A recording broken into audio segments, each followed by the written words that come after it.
Hey, it's Kirk. This week I'm talking about price reductions. So when to do a price reduction and how much has an effect.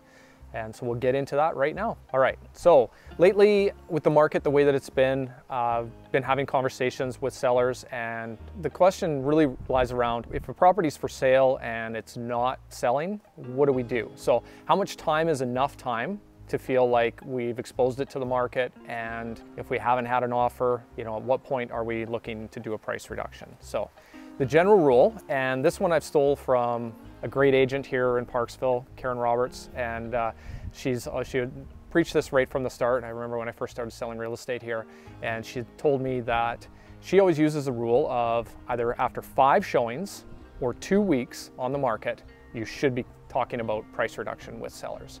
And I think that a little bit caveat with that is that the property is a saleable property. So certain maybe acreage properties or something that's very unique, you could adjust that a bit.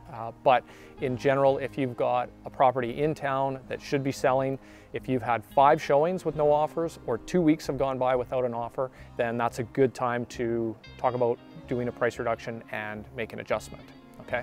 So that's the first, timing wise, that seems to really work well.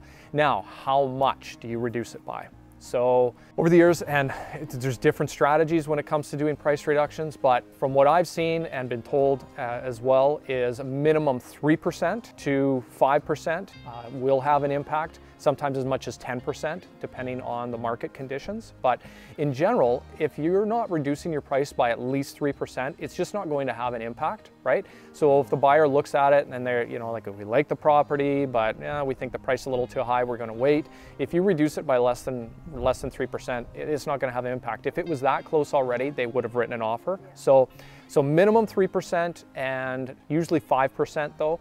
And if you consider that, compare it to buying a car. If there's a car for sale for $50,000 and the dealership, and say it's sitting there and the dealership reduces it by 3%, right, which is $1,500, is that really going to have an impact? It's not. So I know the numbers are bigger on your house, but in terms of impact, you keep that in mind. So 5%, sometimes 10% is what's needed. So you can use that as a guide. But always, any price reduction is going to have some impact, but whether it's enough but always reduce sooner rather than later and get yourself in line with the market, especially if you do want to sell. In the current market that we're in here right now, it seems to be prices are relatively flat. So if you do a reduction, it's going to get you in front of new buyers and keep you top of mind. If a market is trending down though, you're going to have to do likely a bigger price reduction than if a market is flat to up, right, to get it in line. So keep that in mind. But if you ever want to talk about price reduction strategies, pricing property, I'd be happy to chat about that. You can check out my website, kirkwalper.com, and yeah, we'll talk to you soon.